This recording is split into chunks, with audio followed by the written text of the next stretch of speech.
Good morning, everyone. Thank you very much for your attendance today. Do we have any apologies at all for today's proceedings? Yes, Convener. I have apologies from Councillor Coates, with Councillor Inland substituting. Apologies from Councillor James with. Start off it. Apologies from Councillor Coates with Councillor Hearn substituting. Apology from Councillor James with Councillor Inland with substituting. And apology from Councillor Band with Councillor Williamson substituting. Thank you. Well done. I'm going to introduce the top table before we go any further. And I'm just basically going to start from my right, working our way along. From the Perth and Kinross Planning Department, we have Mr. Niven, Mr. Scott, Mrs. Conliffe, and myself. And then we have from Legal, Mr. Fogg, our Vice Convener, Councillor Braun, and then Mr. Williams from Democratic Services. Are there any declarations of interest on the proceedings before us today? No? None? Thank you very much. And can I ask the committee if they are in agreement to hear the deputation for item 511? In agreement. Thank you very much. Okay, the minutes of the Planning and Development Committee meeting of the 16th of January, can we have a noting and agreement on that? Agreed. Thank you. Right, just to bring to your attention that paper 522, additional information was required for this application. That information had not been provided at the time for today's committee, and as such it has been removed from the proceedings and will be returned at a later committee. That information was sent round, but I just thought I'll highlight it this morning, just in case people were not aware that that had been removed. We will move on to today's business. In front of us today, the first one is a major application. Now, I would like to remind members of this as well, that there was an updated sheet that went round regarding this item of changes that have been sent round. Has everybody received that sheet? Did everybody get that in yesterday's email? I believe we have copies of it. Could you make sure that that is sent round?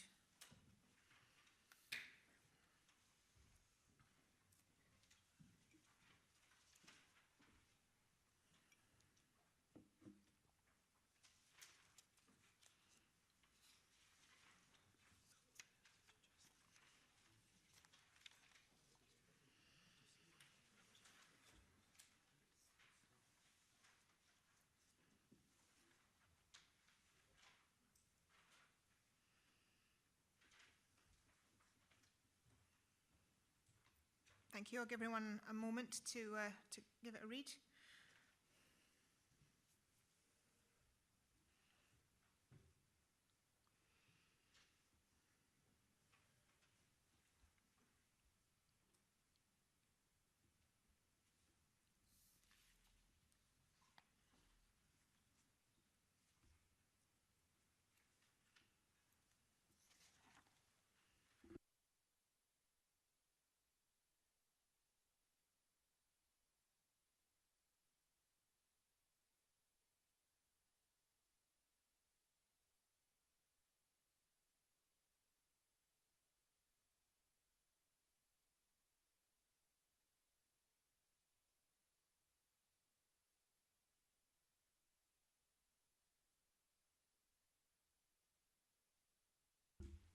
Has everybody had enough time? Would you like some more?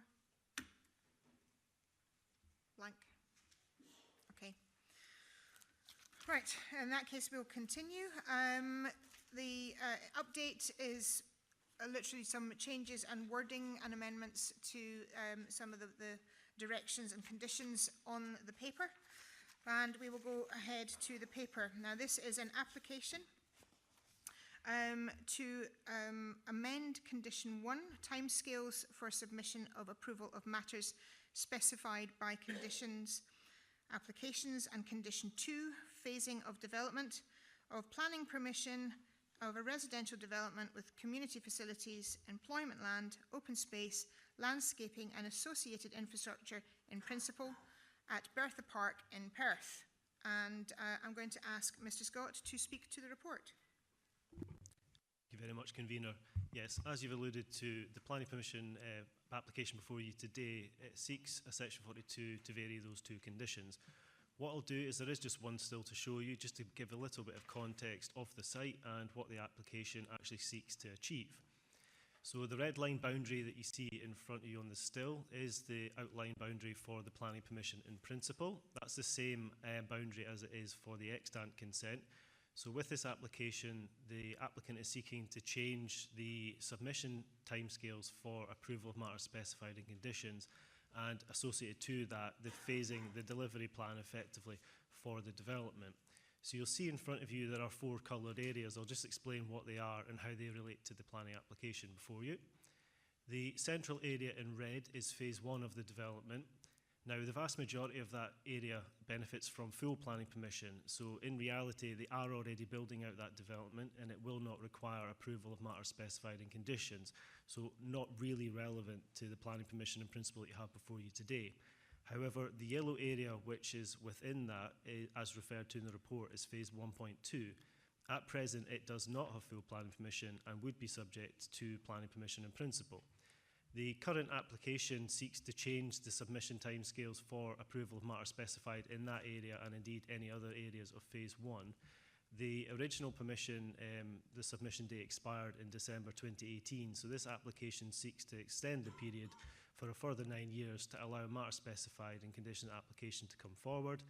But the changes recommended within condition 2 will ensure that a matter specified application would come forward for effectively enabling works for the road infrastructure and plots within 5 years, and then full details of the actual commercial development within the remaining 4 years. So the direction before you today basically pulls that timescale forward to 9 years. Moving forward to phase 2, which is on the west side of the site, noted in green. The original application, the extant consent, still allows for approval of matters specified to be submitted within an 11-year period, of which we've got just under 9 years remaining. So the recommendation essentially seeks to roll that over and ties it up with the same timescale to phase 1. And phase 3, which is the blue area to the east of the site, which is residential and the bulk of the commercial area. Again, the direction seeks to regularise that and allow a further period of 19 years from any date of approval given here. Thank you very much for that, Mr. Scott. Okay, we are now moving on to the deputation, and could I ask Mr. Godfrey of Luncarty, Redgorton and Mundy Community Council to come forward to make the deputation. Thank you for attending today, sir. You will have 5 minutes and you'll be notified when there is a minute left to go. Thank you. Godfrey, and I'm representing Luncarty, Redgorton and Mundy Community Council this morning. This application was given the reference FLM in October 2018. Not until 17th January was the Community Council advised that the reference had been changed to IPM, following an administrative error, as we were told. The change in status places the application in a different context. This error has given rise to considerable confusion as to the applicant's intentions. The comprehensive report of handling deals with the many issues the current application gives rise to. Comments made by the Community Council in this application were not referring to the phasing of house building for phase 1 and 2 of the development. They were referring to phase 3 and changes to the area of the agreed woodland management plan. A discrepancy between phasing plans for the original in-principle application of 2015 and the current application has been brought to the attention of the case officer. Part of phase 3 of the development has been omitted from the recent drawing of the phasing plan, which is dated 2018. Therefore, is this the version to be accepted? This is also a discrepancy with the master plan. To respond to planning applications, the Community Council requires and expects accuracy and consistency within submitted documentation. The applicant refers to the original in-principle application of 2015 and to the submission made by our Community Council in that year. The Community Council confirms its previous submission, which is relevant to both in-principle applications. Since then, the size and complexity of development and proposed development within the Community Council's area have increased considerably. These are reflected in our submission on the current application.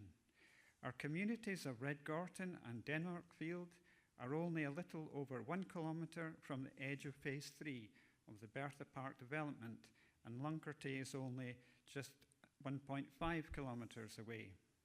Between them are planned the Lunkerty South development, Phase 2 of the Crossday Link Road with realigned A9 and roundabouts, and their connections to developments in the approved local development plan and LDP2.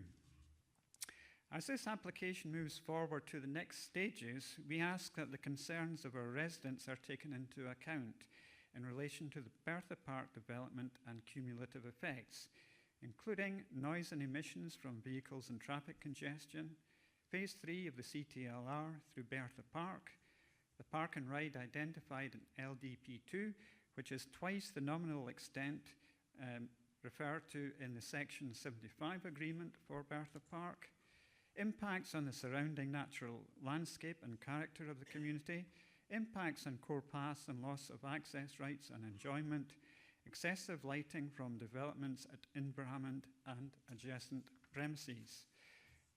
That is the end of our submission, but we have been given this paper this morning, and having read the first page, we have no comment to make. However, we do not know which is being referred to. We do not know what is condition 11 and condition 34. They are only referred to by page numbers.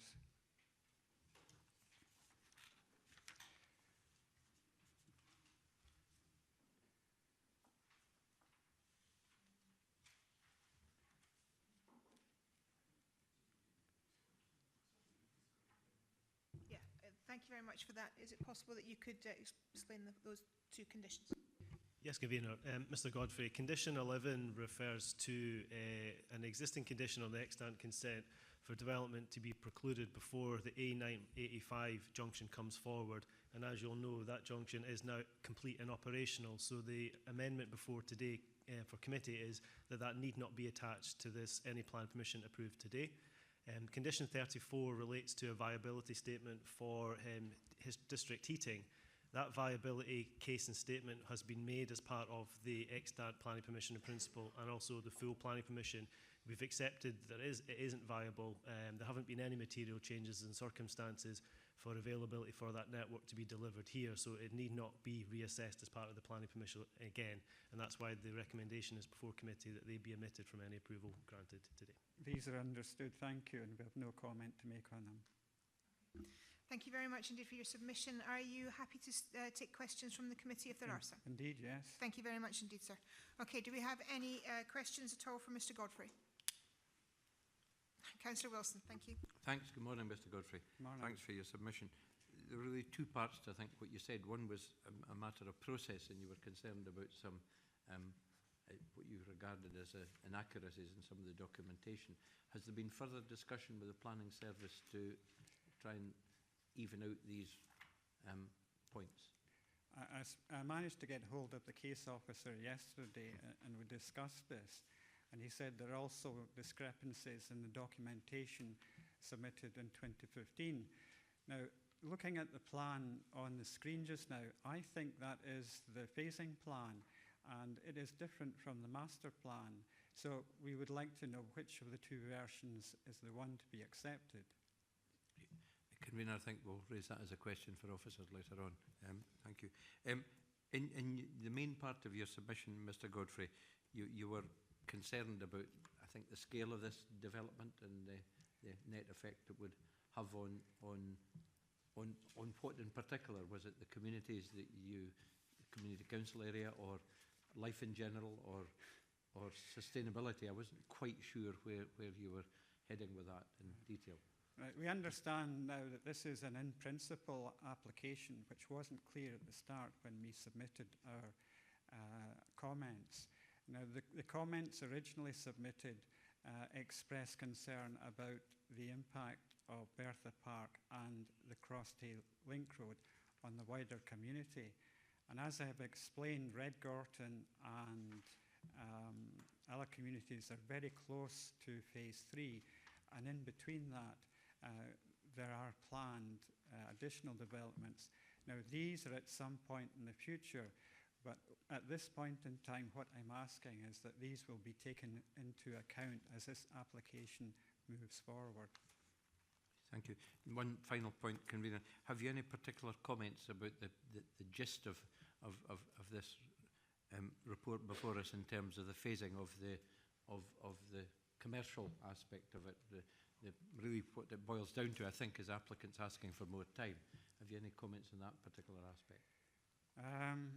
We just require clarity. It's a matter of, is it the master plan version that's to be accepted or the phasing plan? Now, the phasing plan doesn't include the proposed park and ride and employment land, but the master plan does. So which of the two versions is to be accepted? Thank you. Do we have any further questions? No. Thank you very much indeed for your time today. Thank you. And we'll move on to the next part. Thank you. Okay, thank you very much for that.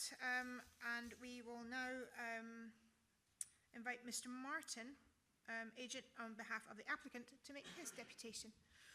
Mr. Martin, the same rules basically, 5 minutes, and you'll be notified when there's a minute left to go. Thank you. Thank you, Convener. As we've heard, this is a planning application to amend planning conditions on the current planning permission in principle for Bertha Park. That was issued in December 2016. Picking up one of the points from the previous speaker, we were quite clear that we were amending a planning permission in principle. We were not seeking full planning permission at this point in time. We couldn't do that, and that wasn't our intent. That was clear from all the documentation we provided to Perth Cross Council and available on the planning portal. So as we've heard, Planning Condition 1 of the 2016 in principle permission requires application for matters specified in conditions to be submitted for all parts of phase 1, which is the central part of the site, by December 2018, which was 2 years following the grant of planning permission in principle. We've also heard we've got detailed planning permission for around about 1,000 homes within that red area on the plan, and also the new Bertha Park Secondary School has secured detailed planning permission and is due to open its doors later this year. Of the 1,000 homes, we are doing initial phases of developments. That initial development includes some 120 affordable homes being delivered for Kingdom Housing Associations.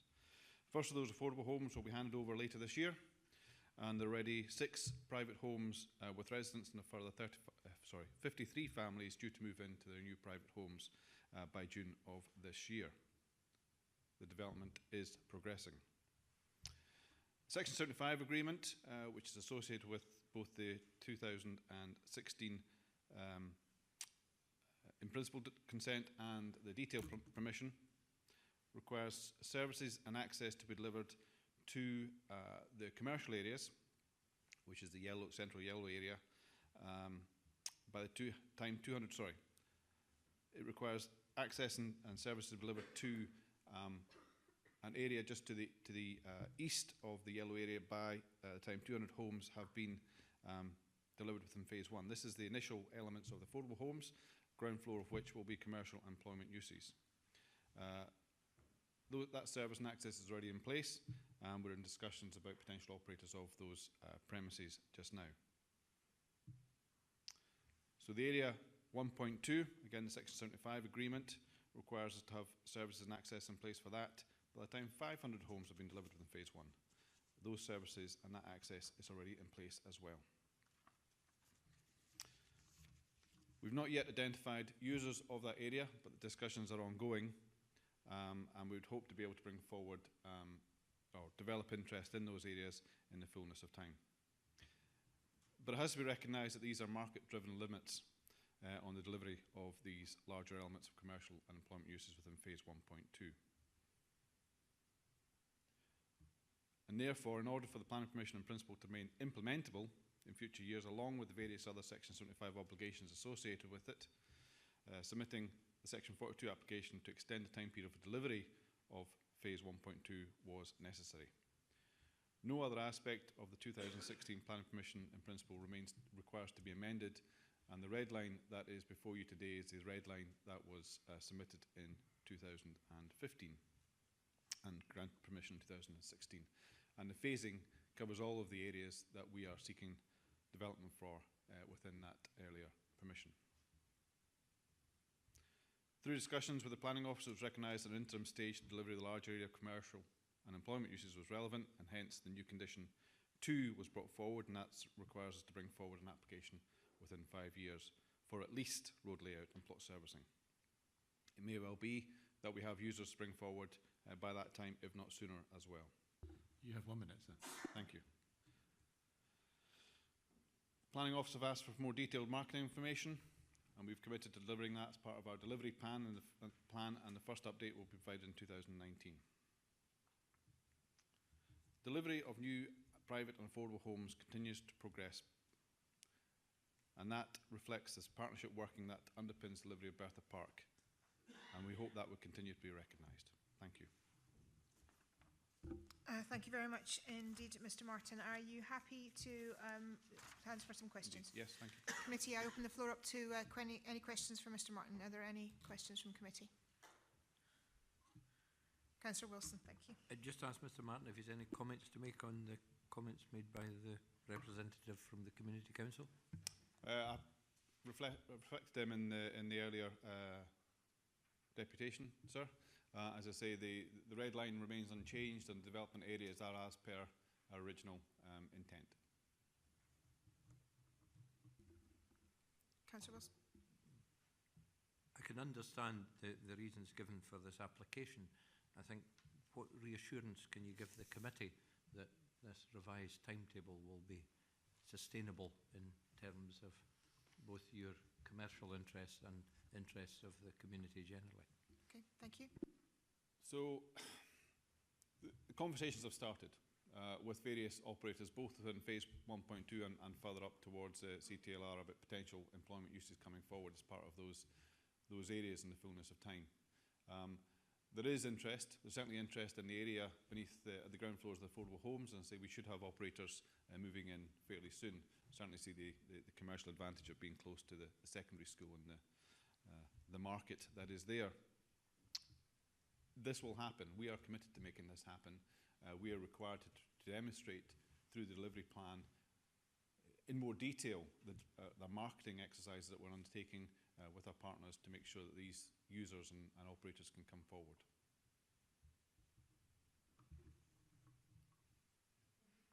Councillor Jarvis. Can I ask you please, you're talking about commercial operators under residential accommodation. Could you tell us what type of commercial operator you're marketing this to? So we've got kind of small offices, the likes of service providers, accountants, architects are looking at these properties, and also retail operators are looking at these properties, the idea of bringing forward a small shop of the likes, which is all covered, all permitted as part of the plan permission in principle, and also the detailed plan permission. Okay, so there'll be nothing there that is unsuitable in a residential area? Thank you. Any other questions? No, thank you very much, Mr. Martin. Thank you very much for your time. Okay, I open up for committee questions to officers. Do we have any questions for officers? Okay, Councillor Simpson, thank you. Thank you very much, Nick. I think it would be helpful for the committee to have a response to some of the suggestions made of Mr. Godfrey in connection with the doubt cast on exactly what we're applying for here, what's being applied for here, and which set of papers we've to use, and also perhaps what's happened to the park and ride. Mr. Scott, thank you. Yeah, in terms of the application description, we have always been very clear that the applicant has sought planning permission in principle under section 42. The quirk within the regulation is that you would be seeking planning permission, so that's why the original suffix was FLM. So that has been rectified within the process, and moving forward, other applications that are actually within the system now, we're doing that so it's clearer to the community that it's actually planning permission in principle. It's not changing the proposal in terms of its physical extent or the actual nature of the development within it. So we do accept that suffix was incorrect and it's better described as planning permission in principle. In terms of the proposal, as I said, the boundary is not changing, the physical extent of the development and scale of development is not changing. The master plan is a document which shows the wider area, if you like, within the red line. So it does include some detail, such as the CTLR, so you can see that on the top right-hand corner. And within that master plan, it actually notes that's to be delivered by others, obviously being Perth Kinross Council. And again, it notes things like the park and ride. That's not part of this applicant's proposal. They're not seeking planning permission and never have been for those elements. So the phasing plan predominantly reflects the development that they're seeking to deliver on the site, which is phases 1, 2 and 3. It doesn't show on that plan the country park and massive areas of open space, etc., which again we'll see within the delivery plan that condition 2 seeks to bring forward. So we are clear what the proposal is. Where other permissions would come into play is when planning permission is being sought or will be sought for the CTLR and potentially the park and ride. That's a proposal within LDP2, so it's still to go through the examination process. Within the section 75 for this wider Bertha Park site, the council does have an option to exercise with the developer and the landowner to take land potentially at that location north of this proposed CTLR for a park and ride. So the master plan shows a wider boundary or wider development intentions, and I think that's the applicant seeking to reflect that essentially some of their commitments and clauses are out with their own development, but they're predicated on those coming forward. So for the CTLR, there's an upper limit for 750 homes on this site before the CTLR is effectively operational, and there are a number of other triggers for delivery of other infrastructure provisions, which the agent touched on today. Hopefully that clarifies that the proposal isn't changing. It is a reorientation of the phasing and delivery of phase 1.2, that yellow area, for commercial uses, which could be class 1 and 2, like shops and services, but more predominantly potentially things like class 4 uses, so offices, which would be compatible with the residential development in the surrounding area. Thank you. Councillor Wilson, then Councillor Jarvis. Thank you. Thanks, Convener. 2 points. Mr Scott's introduction helped clear my mind a little bit about some of the issues I was going to ask about, and his answer to Mr Godfrey cleared the reasons for the deletion of these two conditions. It would have been helpful if that had been in the note, perhaps, Convener. A general point, on reading this report, I had to read it 3 times before I really understood what it was about. And could we please have the plain English version in future as much as possible? Mr Scott delivered the plain English version in his introduction. That would have been helpful if it had actually been contained in the report. Point made and understood. Thank you. A question. My other question relates to ask the developer, what assurance have we got that this will really happen? And I'm going to ask the same question of the planning service. Yeah, within the extant permission, there is a delivery plan which the applicant is obliged to submit, and we more recently approved that in April 2018. The condition 2 in front of you today seeks an updated delivery plan to secure the whole site, because it is planning permission in principle again, so it's recapturing everything effectively agreed to date. Within that phasing plan, the phase 1.2, the yellow area, we have already agreed the delivery, which is commensurate with the recommendation you have in terms of the 9-year timescales. But it also gives us an opportunity to make sure we can keep a 6-monthly review of progress that's being made, of triggers of development that's to happen at what point, and what the obligations are on the developer. And again, that's pinned and underlined in the section 75 as well. It's making sure that things will happen when we expect them to happen, but taking the point of the agent made today, it is a market-led process, so there is cognizance of the fact that things can change, but the delivery plan allows us to keep an oversight of that. Councillor Jarvis. Thank you. It's a question about the country park, if I may. Is that included within the red line? It is. Extend beyond it? Yeah, essentially to the north of phases 1, 2 and 3, so Bertha Park Loch you can see in the upper central section of the site. Everything to the west of the CTLR route, and indeed in between phase 3 and the CTLR, is effectively a country park. So this phasing plan isn't showing that, but that is certainly something that does need to come forward, and that's obviously a key part of this development, and making sure that there's actually a community facility and resource there. So again, within the delivery plan, that'll be reflective when that's coming forward at what point, and there are obligations within that again within the Section 75. Thank you, because I wouldn't go too far as to say it's forest land, but there's a lot of trees and, you know, people want to preserve it. Thank you. Thank you. Committee, do we have any further questions for officers? No. Thank you very much indeed. Okay, do we have any comments on the report? No? Then I would basically move myself, that I would move the report with the amendments that have been, and recommendations that have been sent out. I believe that this is a delivery change requirement on the report. It is a minor change. Yes, it does give us new permission, but I believe we should move the paper as stated with the amendments that came forward. Do I have a seconder? Thank you, Councillor Gray. Okay, do we have any amendments to the paper? No. In that case, the motion is carried and the application is approved. Thank you.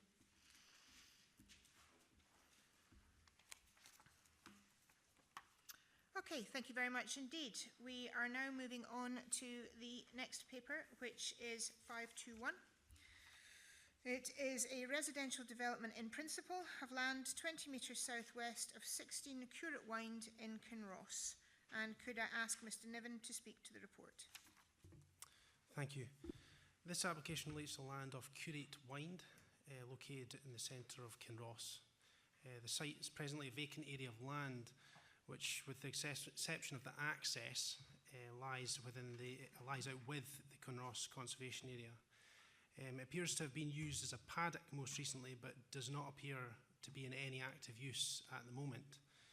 Access into the site is taken through an existing field access from Curate Wynd via Bolton Road to the north, and this forms the only means of access to the site, as a bollard currently prevents access through to Montgomery Street to the south. This bollard is midway down Curate Wynd. The site has previously benefited from outline planning consent for residential development, with consent being granted in 2005 by committee, but proposals were never progressed to a detailed stage. Planning permission in principle is now again being sought to re-establish the principle of residential development on the site.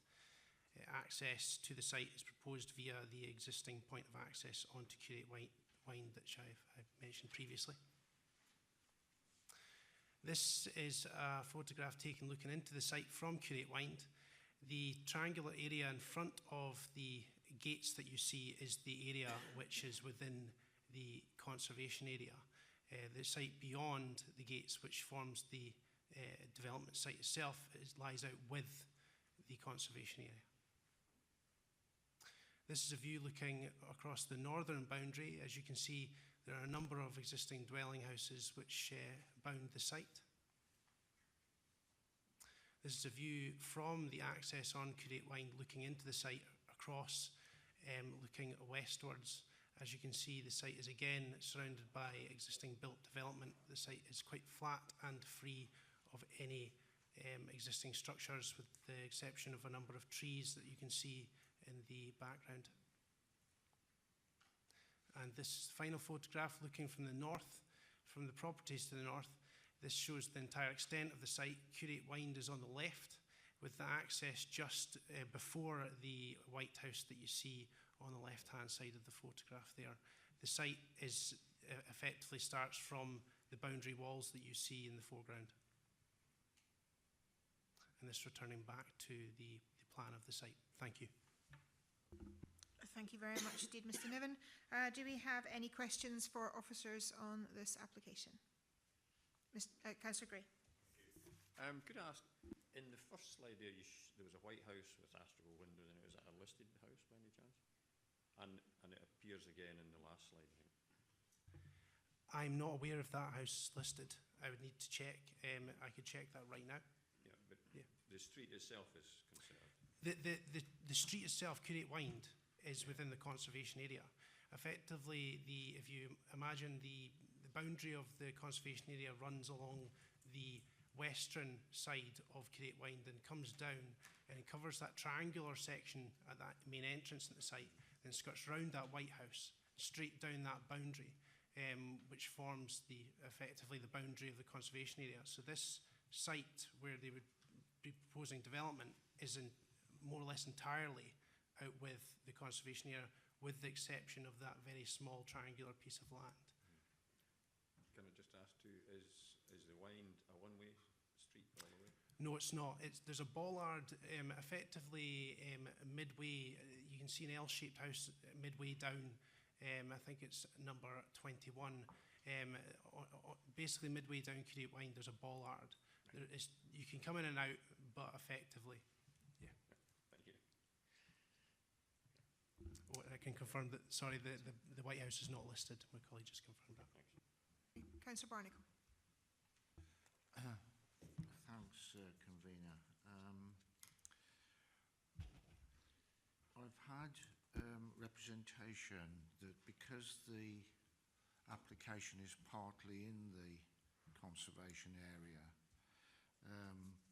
that rather than indicative plans at this stage, it should have been looked at more fully under policy HE3A. But it seems to me from condition 2 that you're not, the indicative plans are not being approved under this application, and that there will be an opportunity further down the line when it comes to the detail stage to look at that. Is that correct?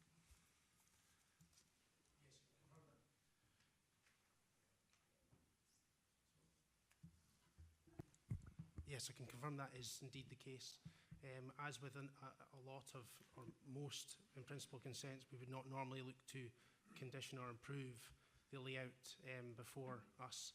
In effect, at the detail stage, we will be able to review the circumstances, review the layout and the design, and make sure that they're appropriate and that any residential amenity concerns are taken into account. Certainly. It's also the case, is it not, that by limiting the development to 1 story in height and roof space, that's actually an improvement on the earlier application from my reading. Yes, I would agree that would be the case. The officer has taken the view in this instance, whilst there is a history of consent at the site, this is effectively a fresh consent. He's reviewed that and considered that it is appropriate, and that has been agreed that single story in height on this site would be more appropriate. Thank you. Any further questions? Councillor Wilson. Thanks. Just to follow on from that, on page 59 of the report, paragraph 60 at the end, it says, it's also worth noting that the site historically benefited from residential permission, and that refers us back to paras 42 and 43, I think, which Mr Niven just referred to, at least in general terms. Both of these applications were for 2 houses. I mean, is there a feeling in the planning service that a small number of houses would be appropriate for this site, without making any commitment to what the word small means before Mr Falk reminds me? It may be appropriate for 2 houses, it may only be appropriate for 1 house.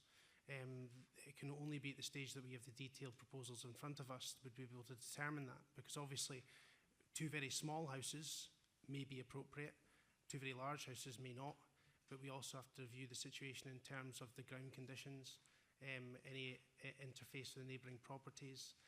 So at this stage, we're only accepting residential development as appropriate.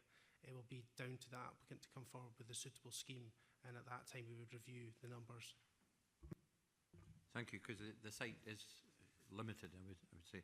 The only other question I've got, conveners, on the same page 59 in para 62, privacy. And there's a term used there, as a rule of thumb, a minimum. I'm not sure if the term as a rule of thumb is what we might want. I think that terminology is maybe not quite as... Sorry, can you confirm again? I'm on page 59.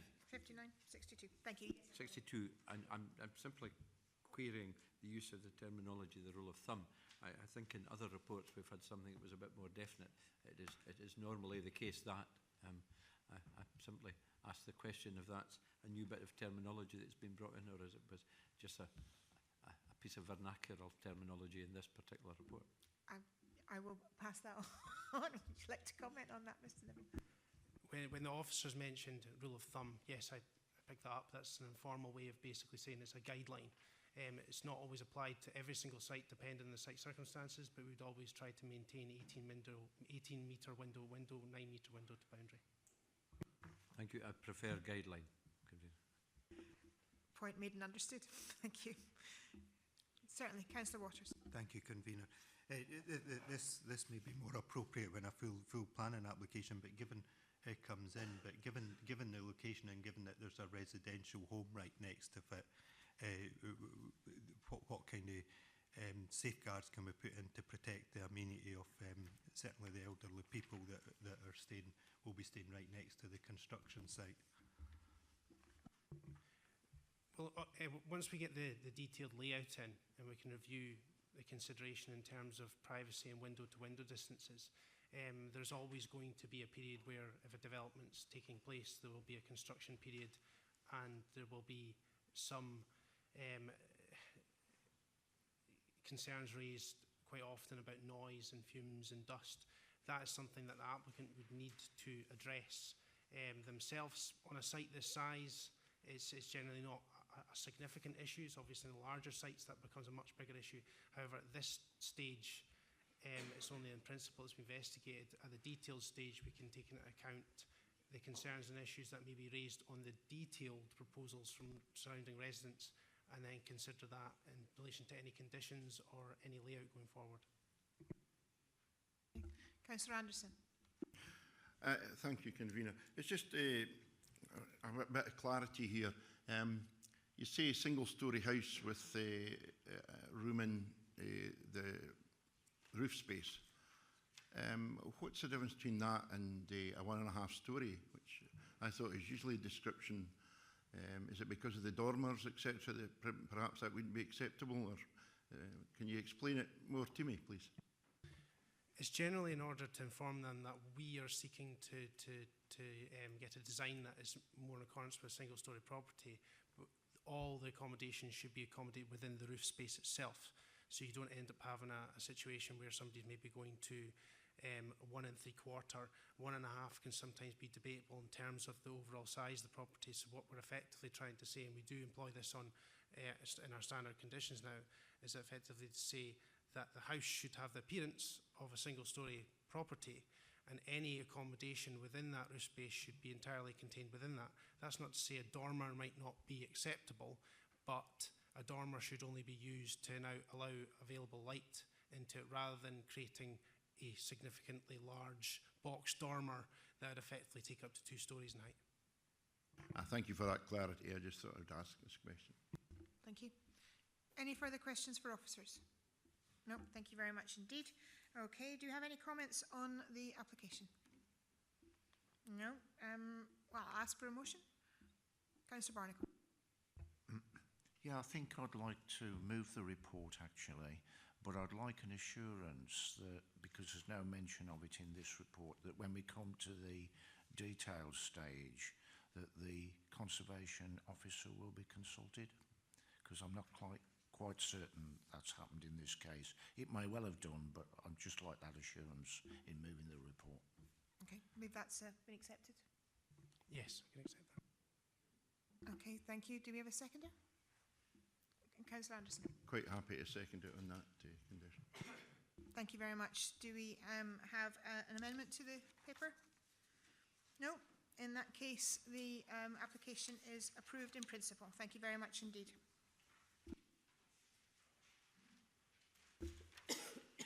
Okay, that brings us on to the last item in front of us today, which is a proposal of application notice. This is a residential development land at Pitdownies Farm in Mace Road in Milnathort, and I'm just asking for any comments from members that can be made noted by the planning department if and when this application comes forward. Are there any comments or points on this application? Councillor Barnacle. Yeah, thanks, Convener. I actually would like to mention Councillor Robertson put a piece in the last community newsletter about the number of housing sites coming forward at the moment in Kinross and Milnerthorpe and their impact on education and health provision. So when we come to consultations, I think it would be appropriate for NHS Tayside to possibly be consulted on the health situation with the increasing number of houses. And obviously the education provision will be covered by the Education Department. But I would like one point of clarity, because in his article, Councillor Robertson said that the Pit Downey site, he thinks there is likely to be an application for 67 houses. And there's reference in this plan to both the current local plan and LDP2. And there's a difference in the housing numbers. In the current plan it's 40, in LDP2 it's between 38 and 60. I would be very concerned if we were moving above the upper limit of the capacity range, but maybe that's something for detail stage and something you can't address at this point. But I just thought I'd raise that point. Thank you. All comments made today will be taken and noted and assessed when the application comes in. I'll just say for a little bit of background that NHS Tayside are consulted on all applications. We don't necessarily always get a response, but that certainly has been noted, and thank you for the comments. Do we have any other comments on the pan? Councillor Wilson and then Councillor Ward. Thanks, Convener. Just to follow on from the points Councillor Barnacle has usefully raised, if we don't get replies from NHS Tayside, perhaps you could arrange for a senior officer of the council to speak to a senior officer of NHS Tayside and maybe express our concern and also how much we would value the comments coming in. Right? I'm on 56 on page 108, and I think we should record NHS Tayside on that list. I don't see it specifically there, unless I've missed something. We also should be asking our own... we should also be asking the Integrated Joint Board for a comment, right? Because they're in particular in relation to primary care. And in internal, I see a lengthy list, but I don't see education and children's services there, and I would expand the point made by my colleague on my right that should be education and children's services that we consult with. Maybe that comes into the developer negotiations officer, I don't know, but I would like that specifically mentioned. And I think on page 108, going over to 109 and point 58, could we put in phasing as an issue? Because I think that was one of the nubs, I think, of Councillor Robertson's point in the newsletter was the number of developments in Milnerthorpe and Kinross area, but also the phasing of these had an effect on the infrastructure issues involved. If these points could be added, I'd be grateful. And I see Councillor Barnacle nodding, so I think he's agreeing with me. Thank you. Thank you, Councillor Wilson. Councillor Waters. Thank you, Convener. Just again reiterate the schooling. I know Milnerthorpe Primary School is heading towards capacity. We have Lathrow Park, which is technically Kinross catchment area, but we have Pace Hill as well getting developed with 77 houses there, and we have this site as well going forward. So just special attention to the capacity within Milnerthorpe Primary School. Regarding construction traffic, the Pace Hill site is started, is not started. I'm not quite sure where we are just now, but we're certainly started and then stopped again. But there is a potential for two construction sites right next to each other who will use the same road. And I know there was an incident when they started to develop Pace Hill with blocking the road for a little while. there was a little bit of snow that morning, fair enough, but that does happen. So if there's two sites going as well, it puts a lot of strain on just one single access point up to both sites. Regarding the traffic model for Kinross, and again, this was brought up with the Lathrow, I brought this up with the Lathrow Farm site. A lot of the numbers for the houses that were put into that were from the LDP 1 estimates, and we have seen you know, with the phase 1 at Lathrow Farm, the numbers be increased slightly. The initial consultation that Persimmon had with the community showed that they were looking for considerably more houses in phase 2. We've seen the Pace Hill development again with considerably more houses than were in the LDP 1, and we see the same again with this one. It would be very good to see an updated model run on that to look at the issue areas where the big one is at the junction running down the Muirs at the school and at Springfield Road, just to ensure that if there is any other works need to get done at these junctions, to ensure there is a smooth flow of traffic, that it is considered. You know, there's lots of sites all together, and we can keep them separate, but the impact will be an accumulated impact, as I'm sure all the local councillors within the area are well aware. Thank you. Thank you. Any other comments or points on this application? Councillor Anderson. Can I just reiterate what Councillor Wilson said about NHS? I know that NHS is overstretched, but we really need some sort of comments from them. And perhaps it's right that we ask IGB rather than NHS, because perhaps they could have more the ability to feed back to us if NHS is that overstretched that they can't. I would reiterate that it is important that we find out exactly if we have the capacity or not to cope with additional people in areas. Totally agreed, and the point has been noted. I know that movements have been made in an attempt to try and get the comments in a expedite fashion, so thank you very much indeed, but points are noted. Councillor Drysdale. Thank you, Convener. Just to pick up on the point made regarding the Integration Joint Board as a member thereof, it's not something that has been discussed by the IJB in my time on there, but I can undertake informally to raise that later this week as well. Thank you very much indeed. Any further questions? Can I just again reiterate that I appreciate the comments being brought forward for these notices. It is the way the process is meant to go. It allows the planning department to have all the information before the application comes forward. So I appreciate everybody actively taking a part in these notices and giving forward their comments. So thank you very much indeed. And that concludes the business of this morning.